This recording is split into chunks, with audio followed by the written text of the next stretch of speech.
कोकणातील प्रत्येक अपडेट जाणून घेण्यासाठी आजच माझे कोकणच्या सोशल मीडिया प्लॅटफॉर्मला लाईक, फॉलो आणि सबस्क्राइब करा। खेड शहराजवळील भडगाव खोंडे गावच्या महात्मा गांधी तंटामुक्त समितीत सन 2007 पासून गेली 18 वर्ष पत्रकार सदस्य म्हणून कार्यरत असणारे ज्येष्ठ पत्रकार दिवाकर पुरुषोत्तम प्रभू यांची तंटामुक्त समितीच्या अध्यक्षपदी बिनविरोध निवड झाली। दिनांक 23 ऑगस्ट 2024 रोजीच्या ग्रामसभेत ही निवड करण्यात आली।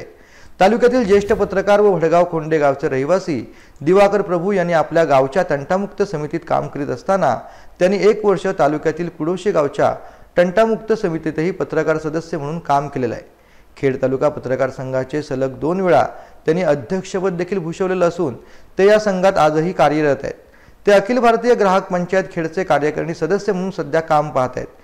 गेली 40 वर्ष ते पत्रकारिता क्षेत्रात काम करत असून त्यांच्या निस्वार्थी कामाची दखल घेऊन सन 2013 साली मुंबई मराठी वृत्तपत्र लेखक संघ महाराष्ट्र राज्य यांच्या वतीने तत्कालीन महसूल मंत्री बाळासाहेब थोरात यांच्या हस्ते त्यांना पत्ररत्न या राज्यस्तरीय पुरस्काराने गौरवण्यात देखील आले। अशा या सामाजिक क्षेत्रात वावरणाऱ्या चतुरस्त्र व्यक्तिमत्व असलेल्या ज्येष्ठ पत्रकार दिवाकर प्रभू यांची तंटामुक्त समितीच्या अध्यक्षपदी निवड करण्यात आली। भडगाव खोंडे ग्रामपंचायत तसेच सामाजिक कार्यकर्ते सूरज जोगळे व त्यांचे सहकारी मावळते अध्यक्ष नारायण मस्के आणि सर्व माजी अध्यक्ष आणि भडगाव शिवरवाडी ग्रामस्थांच्या वतीने त्यांचे अभिनंदन करून त्यांचा सत्कार करण्यात आला।